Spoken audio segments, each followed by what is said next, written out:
Amados,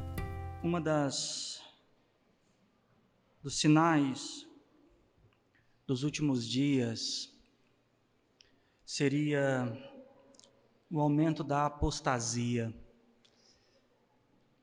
Um dos sinais derradeiro de nossa ascensão ou da conclusão de todas as coisas é o sinal do afastamento das pessoas da verdade. Apostasias coletivas e apostasias individuais. O que é uma apostasia no sentido bíblico teológico? A apostasia é o afastamento, o distanciamento, o abandono das pessoas na fé em Jesus Cristo. A apostasia ela tem várias características. Ela não é um padrão. Ela não tem a ver muito com o que as religiões das pessoas, mas o que essencialmente as pessoas são. E há um grande risco dentro disso. A apostasia coletiva, onde são influenciados por doutrinas, costumes, influências da sua atualidade, apostasias individuais, que são os achismos, as crendices pessoais, em que as pessoas começam a se distanciar da verdade pela sua própria cabeça, pelas suas próprias ideias. Há todo tipo de distanciamento. E eu quero falar sobre este espírito de apostasia que tem rodeado as nossas vidas, as nossas gerações, e que você precisa se preparar contra isso. Eu queria que você fosse em 2 Timóteo comigo.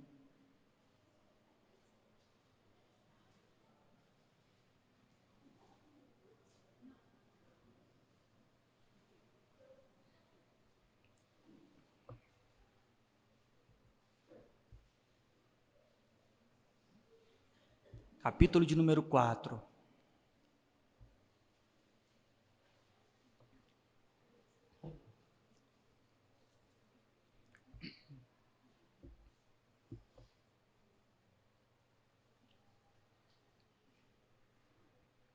Segundo Timóteo, capítulo de número 4.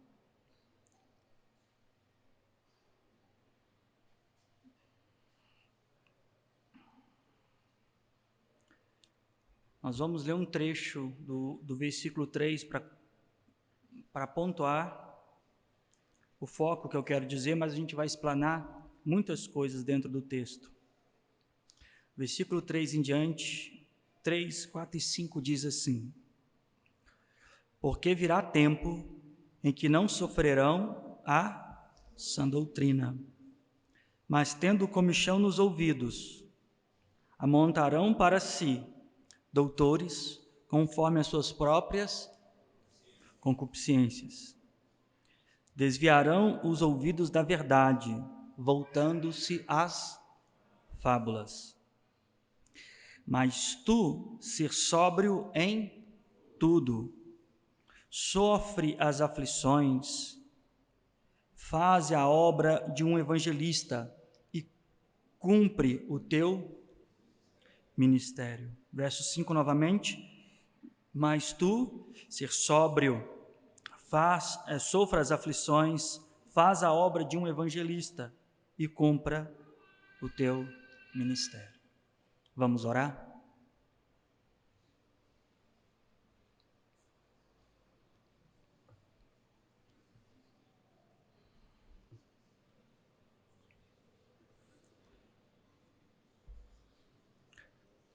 Ó Deus,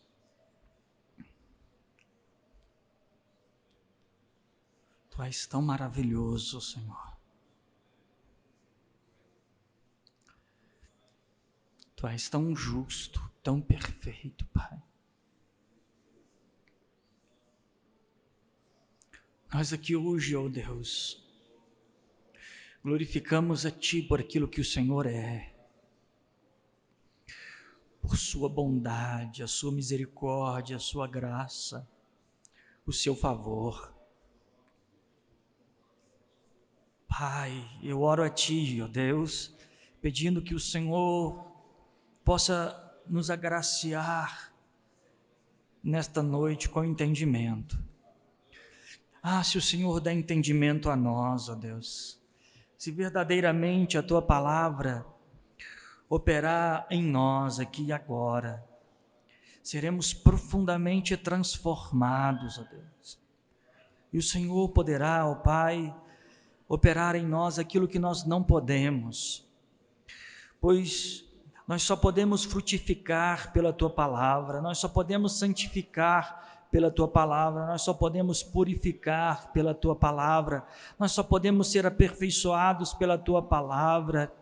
Ó Deus, isto aqui, ó Deus, não pode ser um momento meramente litúrgico, religioso, mas isso precisa ser, ó Deus, revelativo, instrutivo. Isso aqui precisa, Deus, ser, ó Pai, o Teu poder em nós. Ó Deus, eu quero que o Teu poder atue em nós. Fale conosco, Pai. Em nome de Jesus. Amém. Como eu estava dizendo, a apostasia, o afastamento da verdade, a distorção da verdade, é um sinal dos últimos dias. Primeiro, ele foi o primeiro sinal dos últimos dias e será também, por que não, o grande sinal dos últimos dias. A apostasia, que é o afastamento da verdade de Deus, foi o primeiro ato de pecado no Éden. A apostasia, ele surge na vida do homem quando ele opta não dar ouvido à doutrina de Deus para as distorções teológicas de Satanás. A serpente, a víbora, representada ali no Éden, foi o agente da distorção da verdade de Deus. Se você ler o capítulo de número 3, você vai ver a serpente indagando a Eva o fato de Deus ter oferecido de tudo do jardim. A resposta de Eva é: olha, Deus disse para comer de tudo, mas da árvore do bem e do mal. A resposta do tentador é: não foi bem assim que Deus disse. A partir daí surge a apostasia no mundo. Não foi bem assim que Deus disse. Tudo aquilo que desconforta a nossa vida, tudo aquilo que é desconfortável a nós, que é de acordo à palavra de Deus, sempre nos é dito, ou pela nossa carne, ou pelas religiões, que assim, não foi bem assim que Deus disse. Todas as vezes que nós queremos nos adaptar dentro de uma realidade fluida entre a palavra de Deus e as minhas vontades, quando eu quero uma vida híbrida entre a vontade de Deus e as minhas vontades, a mesma sugestão de Satanás no Éden, não foi bem assim o que Deus disse, se torna a maior influência de muitos crentes. Existe um grande relativismo doutrinário, um grande relativismo de fé, coisas e comportamentos que são inadequados àqueles que levantaram a bandeira da promoção da santidade do nome do Senhor e da evidência de sua salvação. Existem comportamentos que não se deve, porém o relativismo da fé inserido lá no Éden diz assim: não foi bem assim que Deus disse. A apostasia nada mais é do que, em primeiro momento, a distorção da palavra de Deus. É a primeira coisa que acontece no Éden. Vocês acham que haviam quantos deuses adorados no Éden? Quantos? Um. Quantos deuses haviam no mundo? Um. Não havia idolatrias, não havia ídolos, não havia ateísmo, incredulidade. Mas o primeiro passo foi distorcer a verdade de Deus. Esse foi o primeiro passo. O segundo passo, crie outros deuses com sua própria verdade. O terceiro passo, negue a Deus. Porque ainda que havia idolatria no mundo antigo, Deus, o Criador, ainda que inferiorizado, era reconhecido como divino de alguma forma. Mas, ao longo do tempo, cresce um comportamento na humanidade diante de Deus, o ateísmo, a incredulidade do próprio Deus.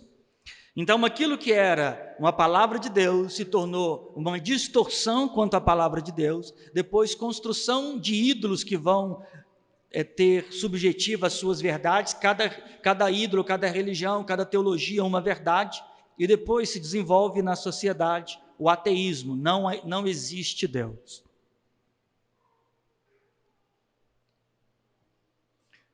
Então, existe um mundo, existe uma obra no jardim, depois fora do jardim. No jardim nós temos um Deus que visitava o homem, um Deus que falava ao homem. Depois, fora do jardim, nós temos Deus bradando ao homem e o homem não ouvindo. A apostasia, o afastamento da verdade, ela não começou agora, não começou ontem, mas começou desde o Éden. O mesmo motivo pela qual pessoas não permaneceram no Éden, será o mesmo motivo pela qual pessoas não entrarão no reino eterno. A apostasia. E aqui Paulo a Timóteo, depois de algumas instruções, ele fala assim, olha, no versículo 3, olha, se prepara porque acontecerá tempo em que não sofrerão, não suportarão a sã doutrina, mas tendo coceiras no ouvido, aquilo será um incômodo. Eles vão produzir para si doutores, conforme a sua própria concupiscência. O que é a concupiscência? Para que aqui possa ser resistido à doutrina, possa haver apostasia, possa haver outras doutrinas, falsos mestres, falsos pastores, precisa haver uma enfermidade. Para que possa haver todos esses sintomas, precisa haver uma infecção. E a infecção aqui é a concupiscência. A concupiscência é os desejos, é aquilo que a carne anseia. Em Gálatas chega a dizer que o espírito milita contra a carne e a carne contra o espírito. Paulo chega a dizer em Romanos capítulo de número 8 que a carne não é sujeita à lei de Deus. Olha o que Paulo diz, que a carne não é sujeita à lei de Deus. A carne tem uma predisposição e o motivo pela qual existe falsa doutrina, falsos mestres, falsa igreja, é porque existem pessoas que amaram mais os seus desejos do que a verdade. Paulo chega a dizer isso, olha, Paulo inúmeras vezes chega a dizer assim, olha, eles amaram mais a mentira do que a verdade. Como em Romanos, ele chega a dizer, olha, eles transformaram a verdade de Deus em mentira. Por isso Deus os entregou. Por isso Deus os entregou.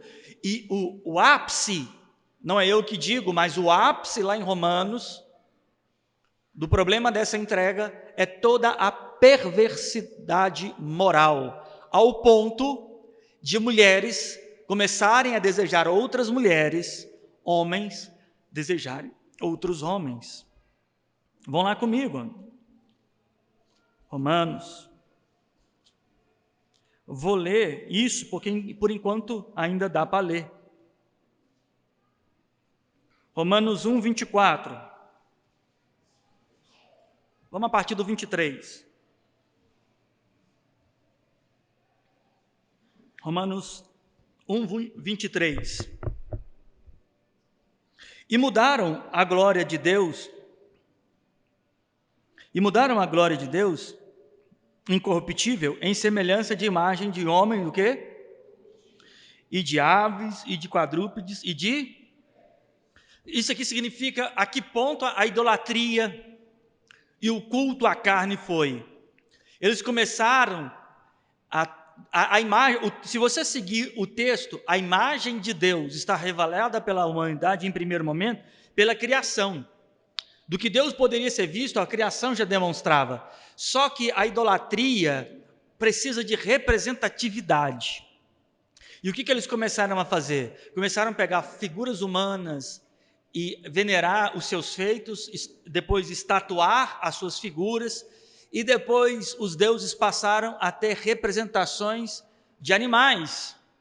Veja que na arqueologia, no mundo antigo, olha, você pode pegar no Egito Antigo, você pode pegar os persas, os incas, astecas, povos que já sumiram. Você sempre vai encontrar referências de ídolos com animais, pássaros ou alguma pessoa, como na Babilônia havia estátua de rei e aí por diante. Eles mudaram a glória de Deus incorruptível em coisas semelhantes à imagem de homens, de aves, de quadrúpedes e até de répteis. Verso 24. Pelo que Deus os entregou ao quê? Ao quê? A concupiscência do quê? Do seu coração. A imundícia, para desonrarem o seu corpo entre si. Sabia que no mundo antigo uma das coisas que mais você vai encontrar é culto a deuses através do ato sexual? A sexualidade se torna um culto a divindades. Na Roma antiga, na Grécia antiga, acreditava que olha que absurdo, que os guerreiros acrescentavam poder ao seu corpo através do sexo. Só que não era o marido indo para casa e tendo vida íntima com sua esposa. Era um soldado acrescentando força no outro soldado. Você imagina isso? Porque isto era um método pela qual eles adoravam os seus deuses.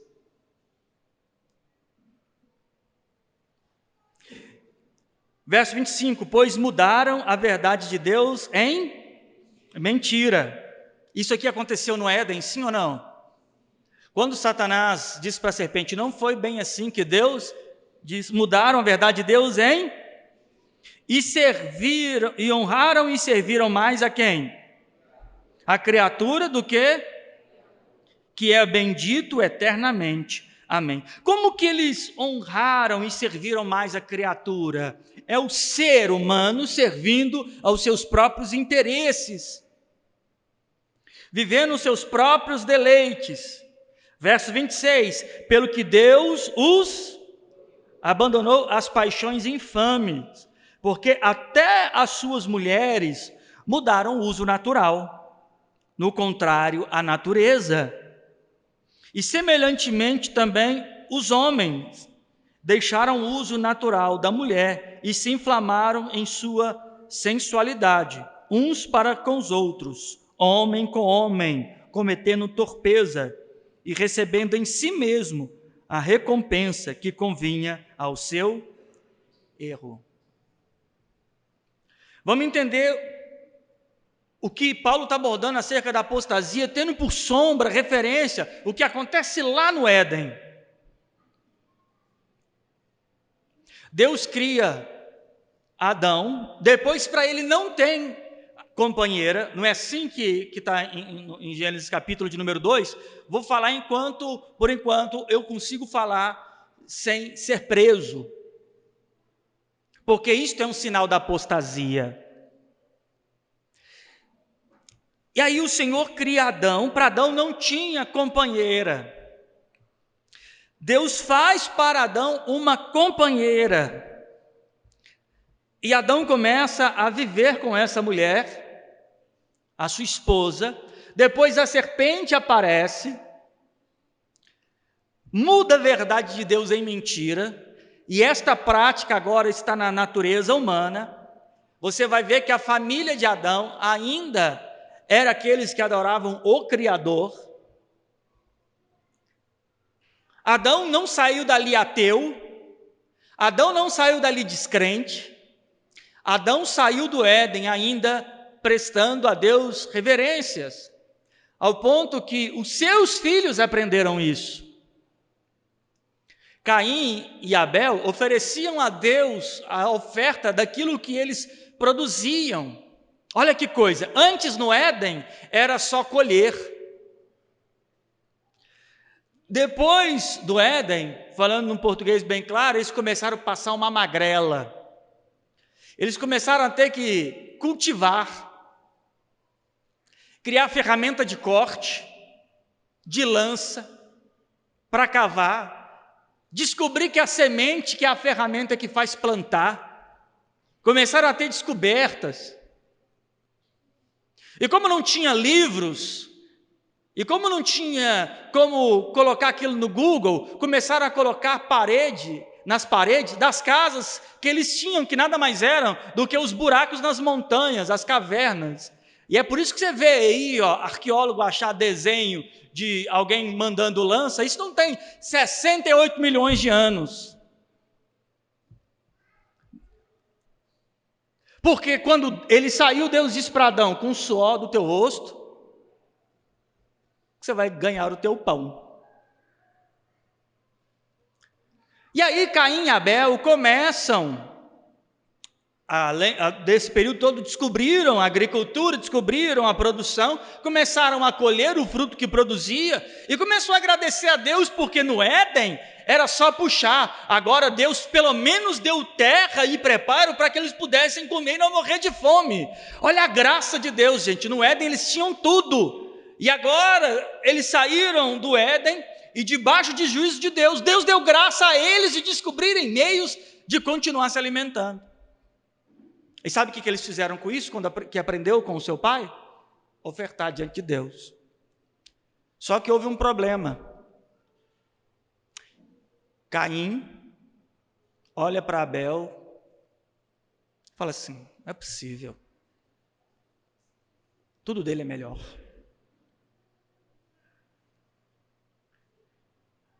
Caim não era ateu. Caim não era descrente, como alguém possa dizer. Se Caim estivesse dentro de uma congregação hoje, ele teria uma Bíblia. Se Caim estivesse dentro de uma congregação hoje, ele saberia citar o Salmo. Se Caim estivesse dentro de uma congregação hoje, ele cantaria todas as canções que você cantou agora. Porém, Caim matou o seu irmão, porque a apostasia não nasce fora, nasceu dentro do Éden, nasceu dentro da família de Adão, nasceu dentro da nação de Israel, nasceu também entre os 12 na figura de Judas, e também nasce dentro da igreja. A apostasia não é um fenômeno, não é um evento fora da igreja. A apostasia é um evento e um fenômeno dentro da igreja. Satanás estava no céu, Adão estava no Éden. Judas estava entre os 12. E tudo que você vê de errado contra a verdade nasceu dentro de uma congregação talvez simples como a nossa. A apostasia é muito séria. E nenhum desses cenários que eu te disse faltou a palavra de Deus. Você acha que é impossível cairmos em alguma apostasia se Adão estava dentro do Éden e a doutrina que ele recebia não vinha da boca de um pastor e nem de uma Bíblia aberta, mas o Senhor vinha na virada do dia e dava para ele a dinâmica do seu reino? Você acha que você não pode se apartar da verdade de Deus porque você tem ouvido uma boa palavra aqui? Lembre-se que o Evangelho foi dado a Adão dentro do Éden. Lembre-se que o Evangelho foi dado a Judas entre os 12. E assim tem sido dado a cada um de vocês.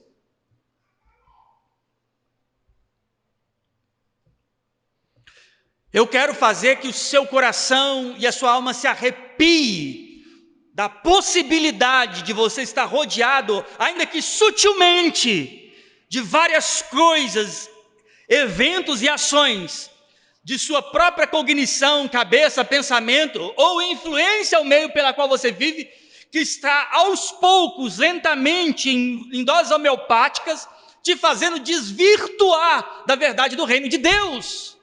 E isto é fatal, foi fatal na vida de Caim.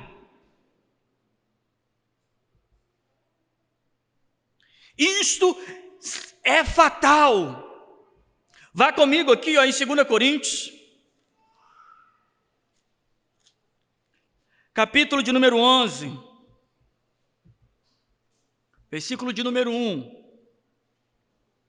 Olha o que Paulo diz: tomara que me suporteis um pouco na minha loucura, suportai-me, porém, ainda.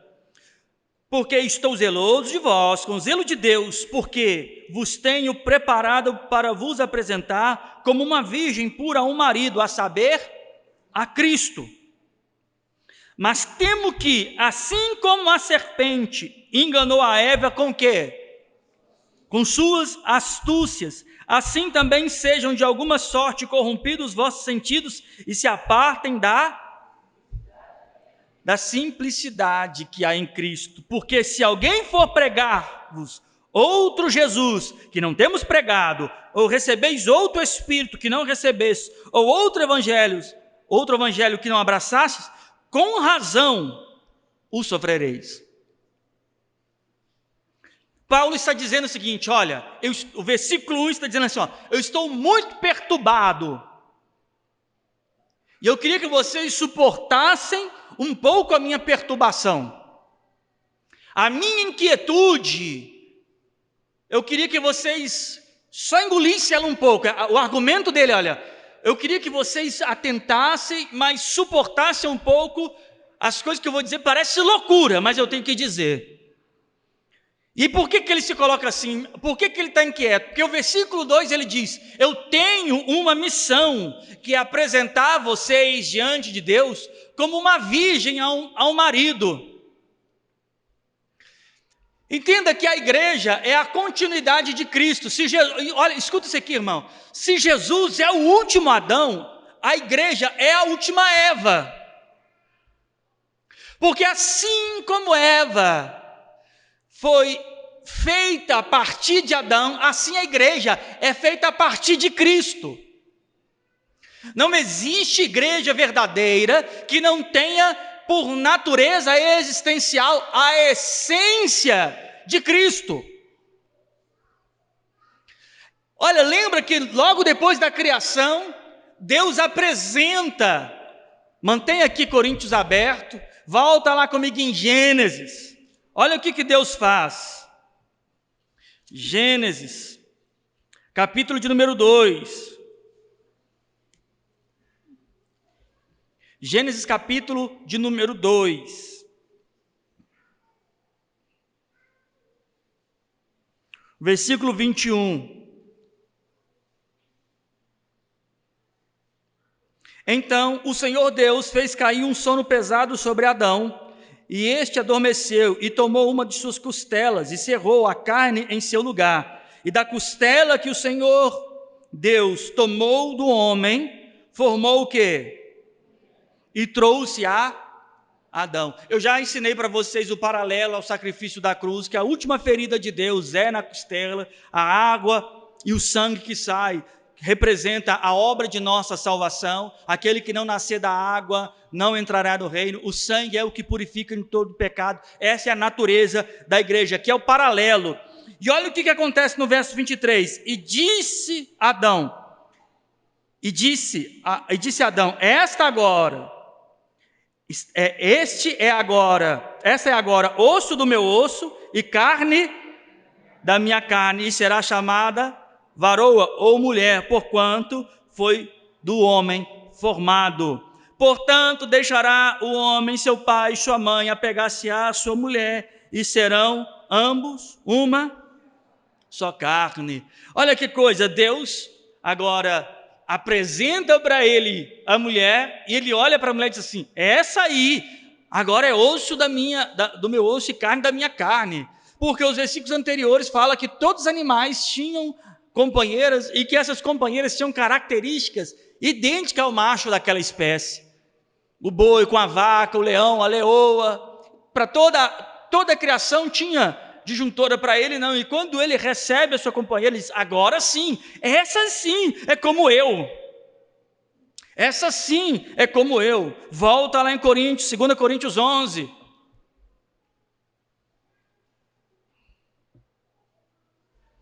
O versículo 2. 2 Coríntios 11, versículo 2. Porque eu estou zeloso de vós com o zelo de Deus, porque vos tenho preparado para vos apresentar como uma virgem pura a quem? Ao marido. Quem é o marido? Cristo. Assim como Deus apresenta a Eva diante de Adão, e Adão disse: essa sim é osso do meu osso e carne da minha carne. Quando o apostolado de Paulo se cumpre, e ele vai falar isso lá em Timóteo, quando o apostolado se cumpre, no dia do resgate da igreja, a igreja será apresentada diante do Senhor, e ele vai dizer assim: essa sim é um só espírito comigo. Esta sim é uma esposa que tem a minha natureza. Esta sim não é só um povo religioso que vivia de templo em templo, de religião em religião, vivendo as suas mentiras e carnalidades, mas é um povo que me obedeceu, guardou a minha palavra, andou em meus caminhos. Este sim, a esta sim. Assim como o pai vira para o filho e diz: este sim é meu filho amado, assim o filho vai virar para a igreja no dia dos resgates e dizer: sim, esta sim é alguém que é corpo do meu corpo. E Paulo está dizendo assim: olha, isso para mim é uma preocupação. O verdadeiro ministro, o verdadeiro apóstolo, pastor, ele tem por suma preocupação, inquietude, pelo aperfeiçoamento dos santos. E ele diz assim: olha, suportem a minha loucura, porque eu tenho que apresentar a vocês. O verso 3 ele diz: temo que, assim como a serpente enganou a quem? A Eva com sua astúcia, assim também sejam de alguma sorte corrompidos vossos. Ele está dizendo: assim como a serpente ludibriou, enganou a Eva com suas astúcias, com suas atitudes bem boladas, bem pensadas, com sua inteligência, perspicácia, assim como ela fez isso, eu fico preocupado que vocês sejam de alguma forma enganados e que vocês percam com isso a sensibilidade, de alguma sorte corrompidos os vossos sentidos, que vocês percam a sensibilidade. Aí ele continua: e que se apartem da simplicidade que há em Cristo. Qual é o contexto? O contexto que ele está preparando aquelas pessoas contra os falsos mestres e os falsos apóstolos. Versículo de número 13. Tais falsos apóstolos são obreiros o quê? Fraudulentos, transfigurando-se de apóstolo, e não se maravilhe, porque o próprio Satanás se transfigura em anjo de luz. E não é muito, pois, que os seus ministros se transfigurem em ministros de justiça, o fim dos quais serão conforme as suas.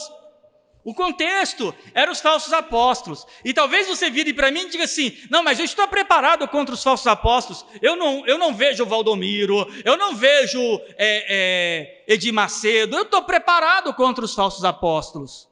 Você poderia nomeá-los até, mas o contexto é muito mais profundo do que isso. O contexto é que são astutas ciladas que fazem esta igreja perder a sensibilidade da simplicidade. Não está falando de alguém com chapelão vendendo milagre. Está falando de você congregado no reino, assim como Adão congregava no jardim, assim como Judas congregava junto com Jesus. Não perceber que por causa da sua própria concupiscência, de forma gradativa, de doses homeopáticas, há um distanciamento, um abandono contra a verdade, e chegar ao ponto de dizer no íntimo: não é bem assim que Deus disse. É isso que acontece.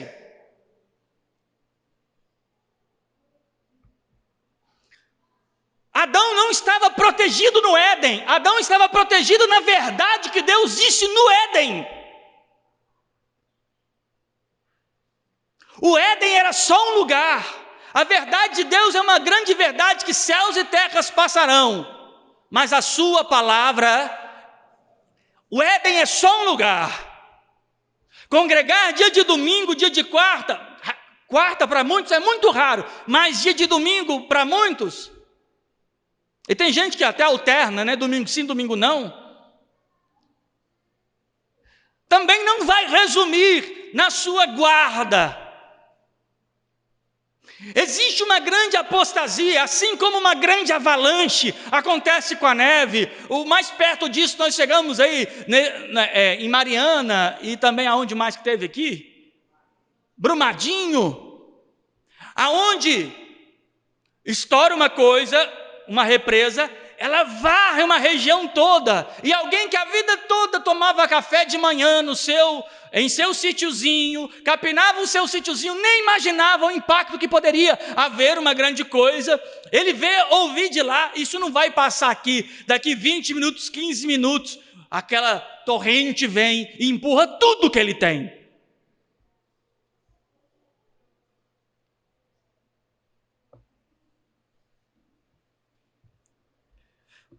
Paulo chega a dizer, olha, eu estou preocupado, verso número 3, mas temo que, assim como a serpente enganou a Eva com suas astúcias, assim também sejam, de alguma sorte, corrompidos os vossos sentidos e se apartem do quê? Da simplicidade que há em Cristo.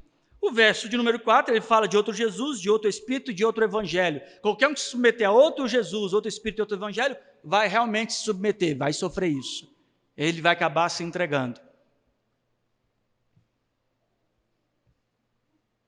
E tudo isso acontece por quê? Por causa da concupiscência, a mina de pecado que há na natureza humana. Há uma predisposição do ser humano de atentar contra a verdade de Deus.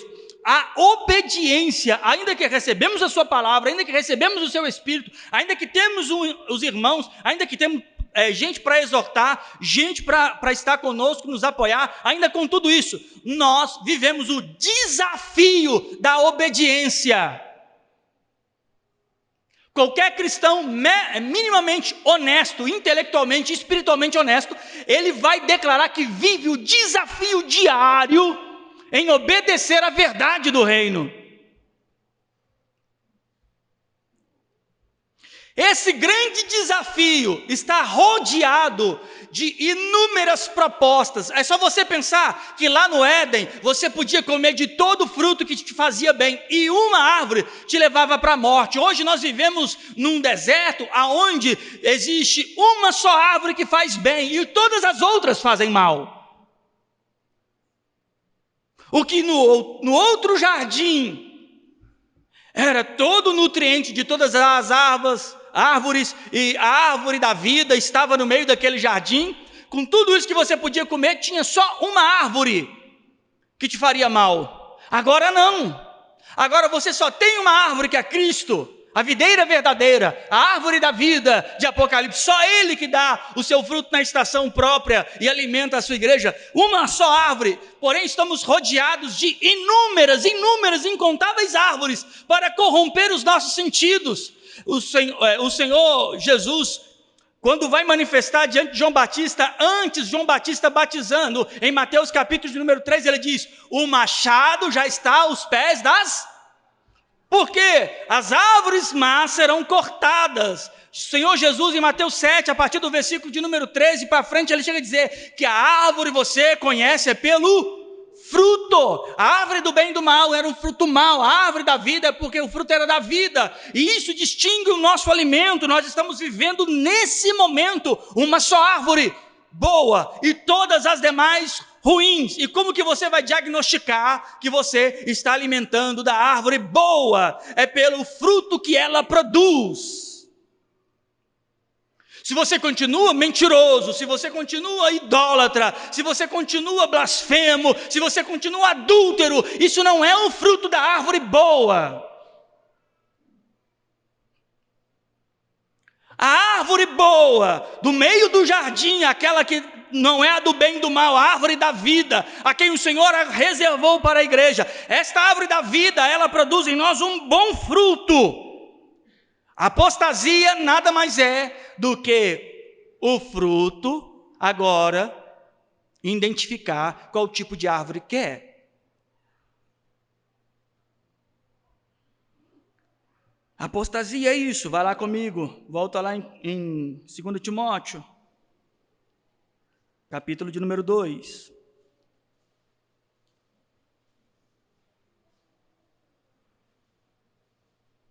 Capítulo de número 4, perdão.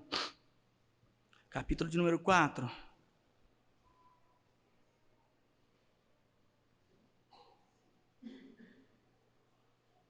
Porque virá, o verso de número 3, porque virá tempo em que não sofrerão a sã doutrina, mas, tendo comichão nos ouvidos, amontarão para si doutores, conforme o quê?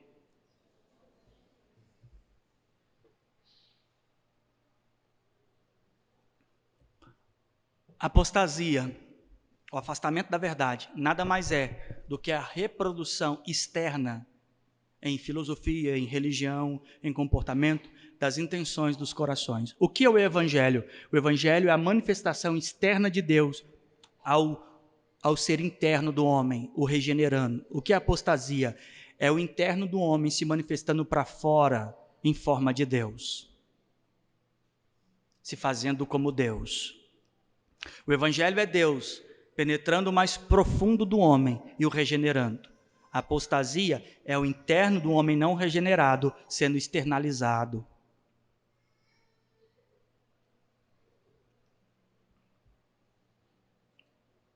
Qualquer coisa que você, nas Escrituras, na verdade de Deus, você começar a relativizar, é um passo para a apostasia. Se apegue aos detalhes. Se atente aos detalhes. Você pode estar coando um mosquito, mas engolindo o quê? Um camelo. Se apegue aos detalhes. Você sabe pontuar quem é o falso profeta da TV, você sabe pontuar qual tipo de música evangélica não é boa para você, mas você não sabe pontuar os momentos do comportamento da sua vida em que você nega a fé. Você não consegue ver a sua carnalidade, você não consegue ver a sua mentira, você não consegue ver a sua superficialidade, você não consegue enxergar com preocupação a sua negligência, mas você sabe nomear as denominações, os erros delas, as coisas que elas fazem de errado, as pregações que são erradas, os pastores que são errados, as canções que são erradas, porque você tem ouvido a palavra de Deus. Lembre-se que foi no Éden que a serpente enganou.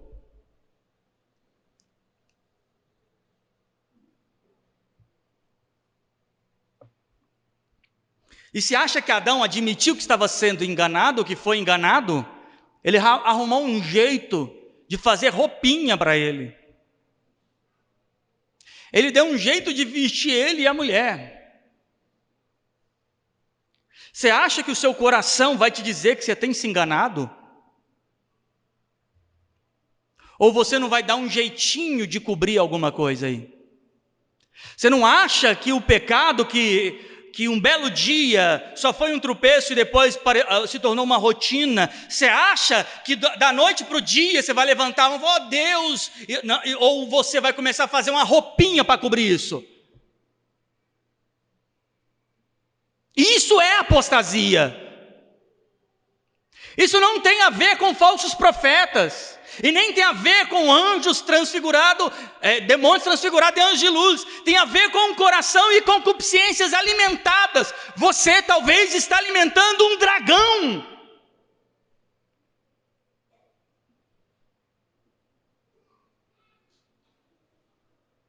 Talvez você, com seu relativismo, a sua falta de observação da verdade, por causa da sua fragilidade, você está alimentando um dragão e pondo folhinhas para cobrir isso.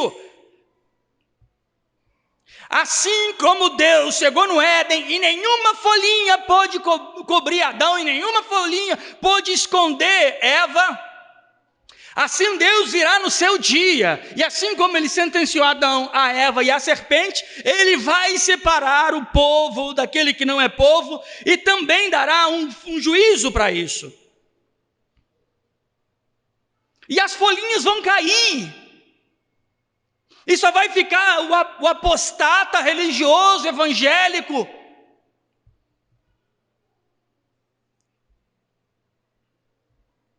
Esta é a preocupação. E aí começa a dar ouvidos a doutrinas. Aqui que é o versículo 3 que é interessante, diz assim,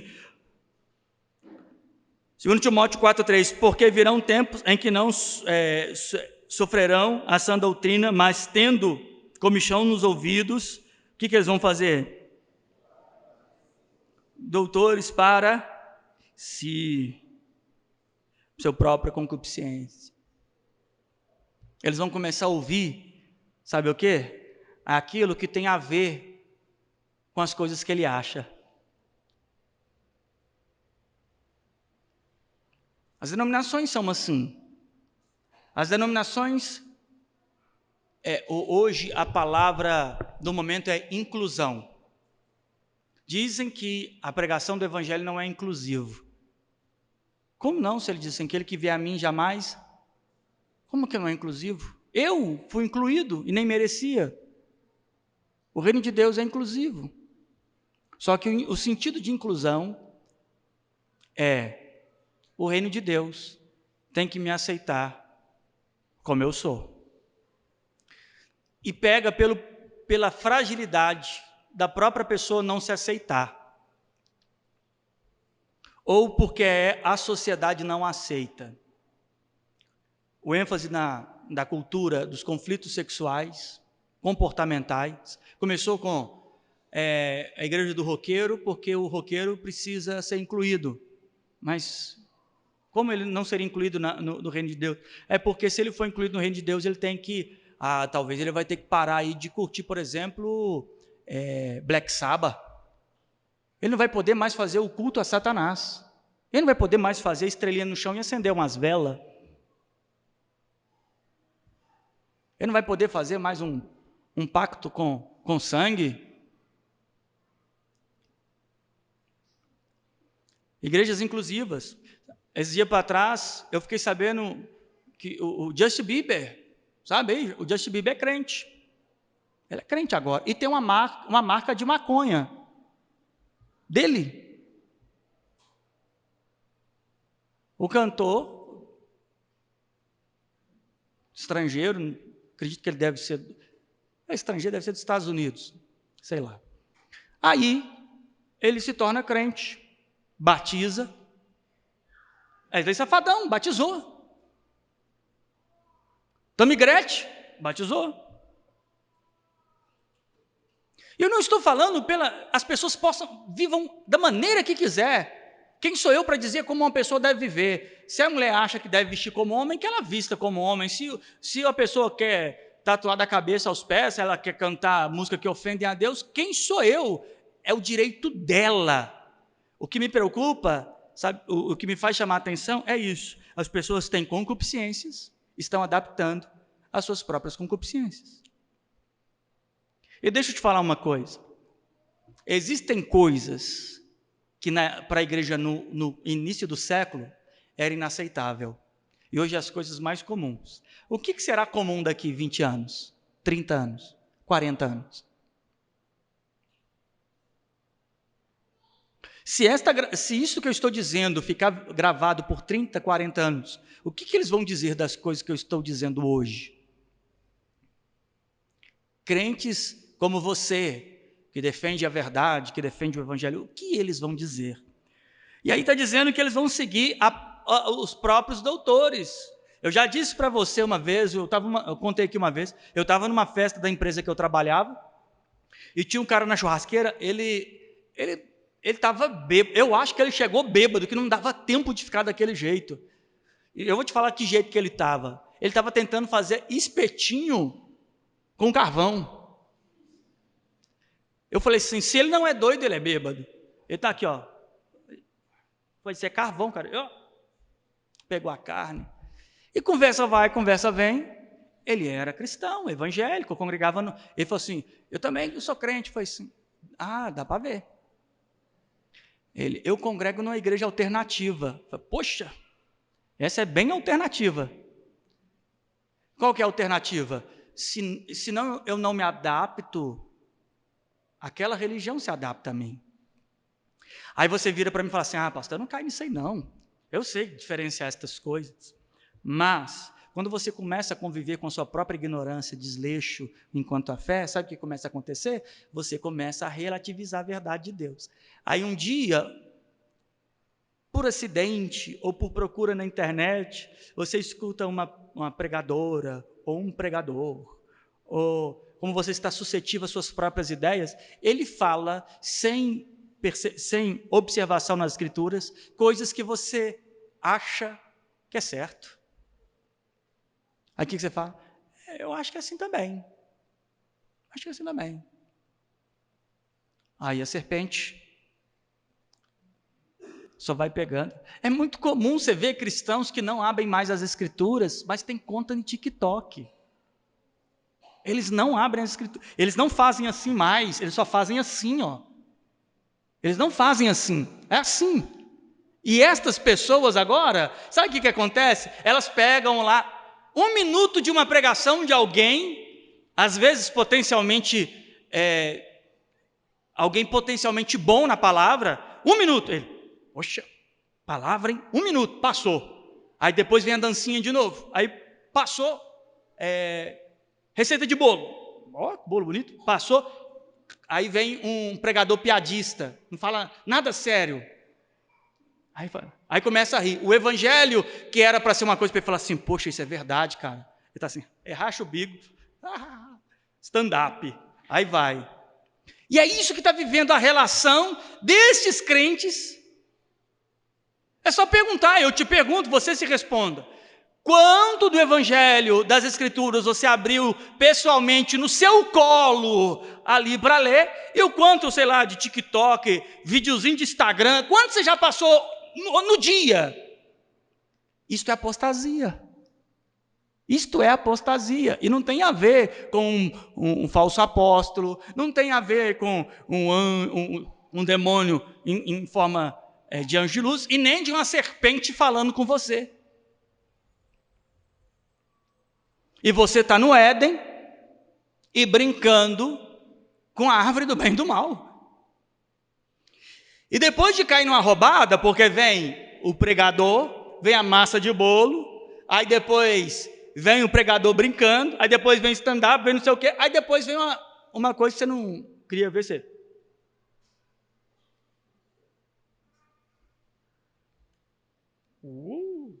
que isso? Misericórdia.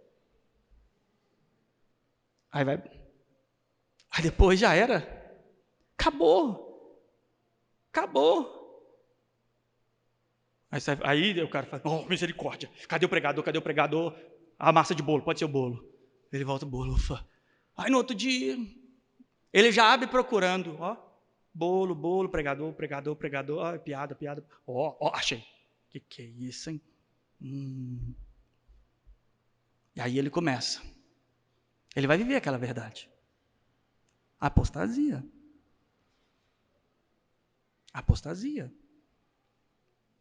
Não, falso. Eu não caio mais na mentira do falso evangelho. Eu não assisto Valdomiro, eu não assisto Edir Macedo, eu não escuto essas rádios evangélicas, não, porque eu aprendi lá nas escrituras, mas quando você vai no TikTok dele, não tem mais Bíblia na mão. E esses são as pessoas que receberam a verdade. Vocês estão entendendo o que é apostasia? E que tem muito crente na apostasia? Isso aqui não tem nada a ver com, é um deslize, não. Isso aqui são sementes. Aí o que o crente vai fazendo? Começa a pôr folhinha. Não foi isso que Adão fez? Pôr folhinha. E vai cobrindo com folhinha. Acontece de novo, cobre com folhinha. E vai cobrindo com folhinha, folhinha, folhinha. E onde é que você está? Em uma profunda apostasia. Aí vai procurar doutores segundo a sua própria concupiscência. Olha o capítulo de número 3. O outro problema da apostasia. A concupiscência, ela traz um detalhe. Capítulo 3. 2 Timóteo, capítulo de número 3. Sabe, porém, isso, que nos últimos dias sobrevirão tempos o quê? Trabalhosos. Porque haverão homens o quê? Amantes de si mesmo. O que eles serão? Avarentos. O que mais? Presunçosos. O que mais? Soberbos. Desobedientes a pai e mãe. O que mais? Ingratos. Sem afeição natural. Irreconciliáveis. Caluniadores. Incontinentes, cruéis, sem amor para com os bons, traidores, obstinados, orgulhosos, mais amigos dos deleites do que? Eles amam mais os deleites do que a Deus. E por que isso? Versículo 2. Porque esses homens são amantes de quem? Lembra do primeiro grande mandamento? Amarás o Senhor teu Deus de todo o coração, de toda a tua alma e com toda a tua força. E o segundo, semelhante a esse, amarás o teu próximo como a ti. Amar a si mesmo é importante para a execução do reino de Deus. Porém, esse amor a si mesmo, ele é posterior ao meu amor ao Senhor. Amar ao Senhor de todo o coração. A Bíblia não me ensina a me amar de todo o coração. Para amar o próximo é como eu me amo. Amor próprio é fundamental para o próprio desenvolvimento do ser humano. Ele sente-se realizado, ele se sente com papel, ele se sente importante em determinados momentos. Esse amor próprio é importante, porém, o amante de si mesmo aqui é aquele que fere o princípio do mandamento, que é amar a si mesmo mais do que a Deus. Aqui ele está cumprindo o mandamento assim: amar a si mesmo de todo o coração, de toda a tua alma e com toda a tua força. Aqui que está o problema. Existem pessoas que estão amando a si de todo o coração, de toda a tua alma e com toda a tua força. Por que tem pessoas caindo em pecados morais? Porque eles amam mais o desejo do que a eternidade com Deus. E por mais que você fale, por mais que eles acham que amam, só o fato deles se dedicarem a isso, a prostituição, ao homem ou à mulher que vai trair ou buscar outra pessoa antes do casamento, fora do casamento. Por que as pessoas caem nisso? Por que o jovem solteiro e a jovem solteira, eles vão se deitar e ter relacionamento e viver daquela forma? Porque eles amaram mais a si mesmo do que a Deus, porque não custava nada esperar, não teria trabalho nenhum em esperar. Só que aí eles criam um ambiente para isso, ficam sozinhos, só coloca fundo musical, só falta estampar um vinho. Da mesma forma, é o homem e a mulher, talvez está com dificuldades no casamento. O primeiro sorriso que uma mulher dá no trabalho, ele já dá de cima, crente. Ele começa a ficar influenciado. A mulher começa a dar asa para uma outra pessoa, arrastar asa, e aí começa. Até do comportamento homoafetivo. Quem sou eu para julgar alguma pessoa que tenha tal tipo de pensamento? Eu tenho os meus pecados, o homossexual tem os dele. Agora, a grande diferença é se dedicar ao pecado. Uma coisa é tentação e outra coisa é desejo. São duas coisas distintas. Qualquer um que alimenta o seu desejo, ele pode ser hétero, ele pode ser homoafetivo, ele pode ser o que for, ele está caindo em pecado. E por que ele cai em pecado? Porque toda vez que você desfigura um propósito de Deus, você está amando mais a si do que a Deus. É por isso que o jovem, quando não abre mão de sua sexualidade momentânea, de atos sexuais momentâneos, para o fim de aguardar um bom casamento, ele está caindo em pecado.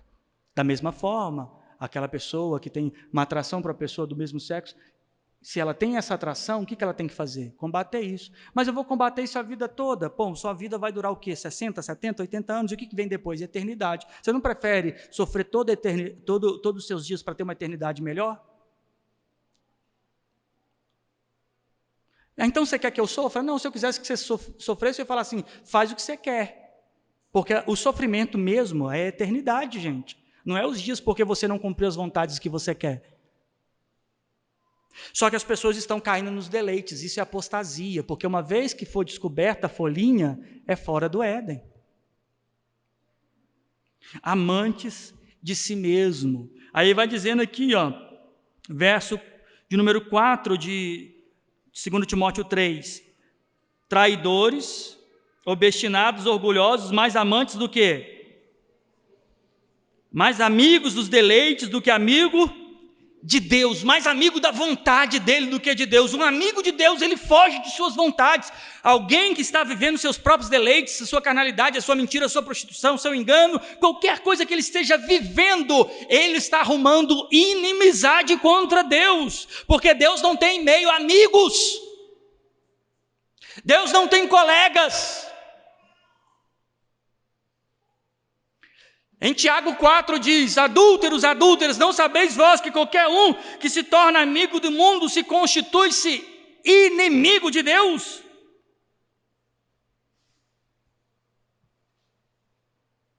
Nós precisamos nos prevenir das sutis armas da apostasia, que em outro tempo foi colocado na cabeça de muitos, que são as coisas estereotipadas, como alguém ensinando coisa errada, uma igreja que é assim diferente, a outra assim diferente.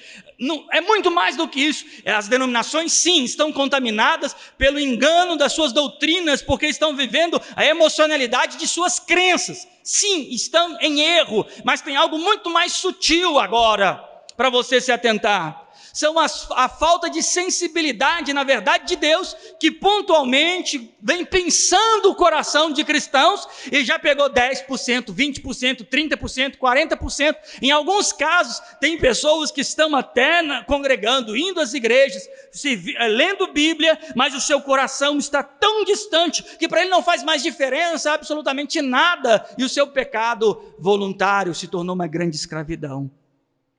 Como prevenir isso? Volta lá em 2 Timóteo, capítulo de número 4.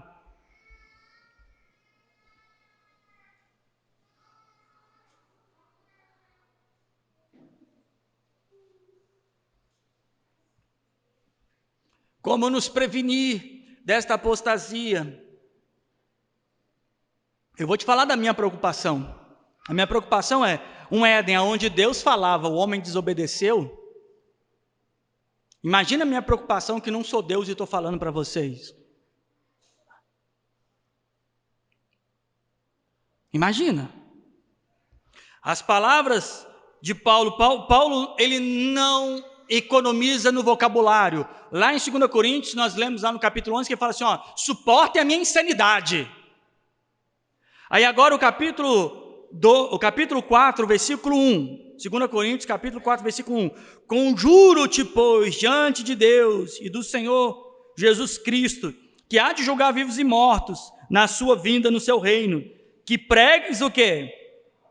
A palavra, inste em tempo e fora, redarguas, repreendas, exorte, com toda a longanimidade, o quê?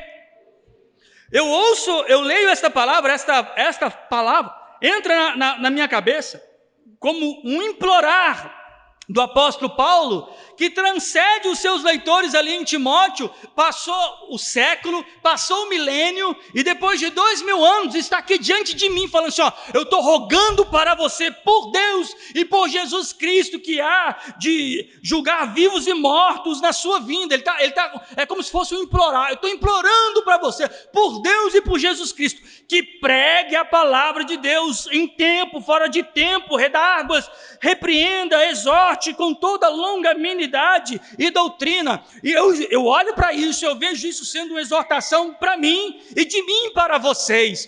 Entendam isso, existe sim uma apostasia sutil, com desânimo, às vezes com desacertos na vida cristã, irmãos com palavra mal entendida com outro irmão, irmãos que não vão mais ao longo do tempo se atentando à fé, ou vão fazendo como os de Gálatas, que começam a querer voltar aos ritos antigos, ou como o povo hebreu, que ao sair do Egito e sairmos ao deserto, começa a sentir saudades do alho e das cebolas, comendo comida do céu, sentindo saudade das coisas do passado. Irmãos, eu estou implorando diante de você, se atente aos detalhes. Esses detalhes são importantíssimos. As suas redes sociais, a sua vida de oração, a forma que você está lendo as Escrituras, como que você vive uma vida reta, as coisas que você faz em oculto, se você pratica alguma coisa que se disser em público será um problema vergonhoso. Tudo isso são mecanismos de apostasia que está envolvendo muitos cristãos, e eles estão largando a fé paulatinamente, constantemente eles estão se distanciando da fé e vão morrer pregando a palavra. Eu estou aqui hoje fazendo isso. E ao ouvir a palavra, o verso de número 5 diz: mas tu sejas o quê? Sóbrio em tudo, sobriedade,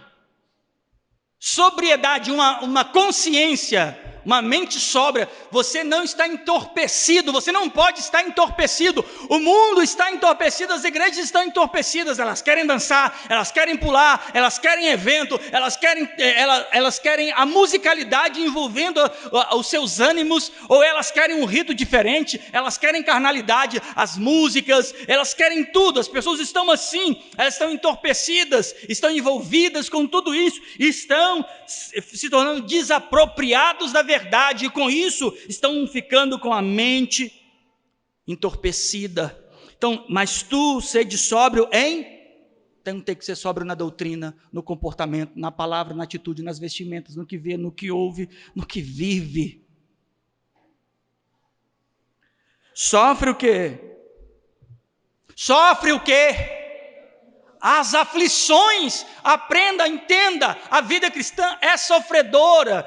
1 Coríntios capítulo 13 diz sobre o amor. Se nós recebemos o amor de Deus de Romanos 5, que está derramado em nosso coração, 1 Coríntios capítulo 13, que o amor tudo sofre, tudo crê e tudo espera. Você precisa entender que a vida cristã, sim, é uma vida sofredora, de renúncia. Você não pode mais viver para você não pode viver as vontades de sua carne. Sim, você precisa buscar a vontade de Deus. E isto é sofredor? Sim, é sofredor, porque a carne não tem predisposição. Lembra do que eu disse no começo? A praticar a vontade de Deus, praticar a obediência é um esforço. Ele continua: sofre as aflições, faz as obras, ou faz a obra de um e cumpre o teu. Talvez você não se julgue um ministro. Você fala assim: não, eu não sou pastor, não sou pregador, eu não sou nem evangelista. Deixa eu te dizer uma coisa.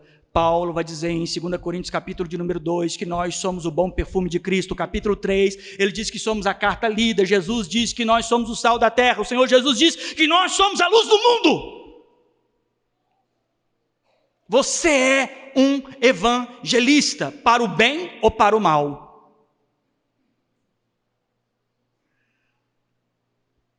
Você já é um evangelista. Se as pessoas olham a sua forma de viver, de falar, de andar, as coisas que você vive, a forma que você interage com as pessoas ao seu redor, está depondo a favor ou contra o evangelho. Bem-vindo, você já é um evangelista. Só tem um jeito de você não ser um evangelista: negando a fé e voltando para o mundo. Se você dá mau testemunho, você é um evangelista contra a verdade. Conselho que eu te dou: eu não sei quanto a você, mas quando eu vejo isso tudo, eu vejo a apostasia passando assim, de beirada. Sabe quando passa aquele mosquito bem pertinho do seu ouvido, sabe? Passa raspando. Aquele marimbondo passa, quase pegando em você. A apostasia está mais perto do que você imagina. As apostatas, eles vão cantar, os apostatas vão dançar, os apostatas vão ler Bíblia, eles vão ofertar que nem Caim ofertou. Eles vão ouvir música evangélica, eles vão congregar. O Senhor Jesus não disse, um lá fora é diabo. Foi isso que ele disse? Não, um entre nós, é isso. Você sempre verá na história da igreja pessoas que abandonaram a fé. Agora eu vou te dizer uma coisa muito, mas muito ruim de se ouvir. Muito ruim de se ouvir. Já saiu pessoas do nosso meio e vão sair ao longo do tempo mais pessoas do nosso meio que não suportarão a fé. Quem será elas? Onde elas estão? O que elas estão fazendo hoje? Elas vão sair amanhã, outro dia. Elas vão abandonar a fé. Mas o que elas estão fazendo hoje? Que eles estão projetando para isso? Elas estão vivendo vida oculta? Elas estão vendo pecados ocultos? Abandonaram as escrituras? Pararam de orar? Estão ocupados demais? O que elas estão fazendo hoje? Eu consigo enxergar elas daqui a poucos dias, poucos meses, ou menos de um ano.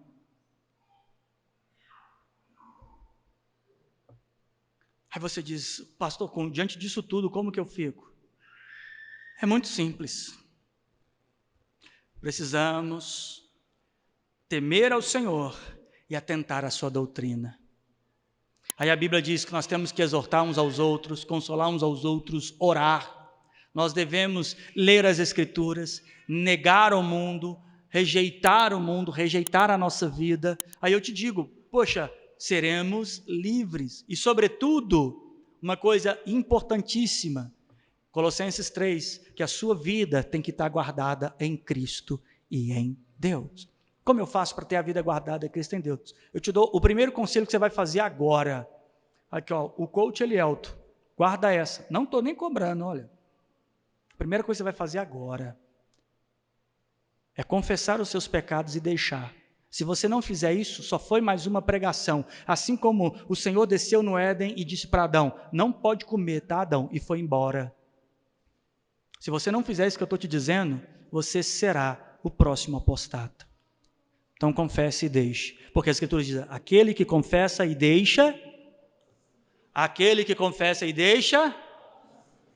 fica de pé.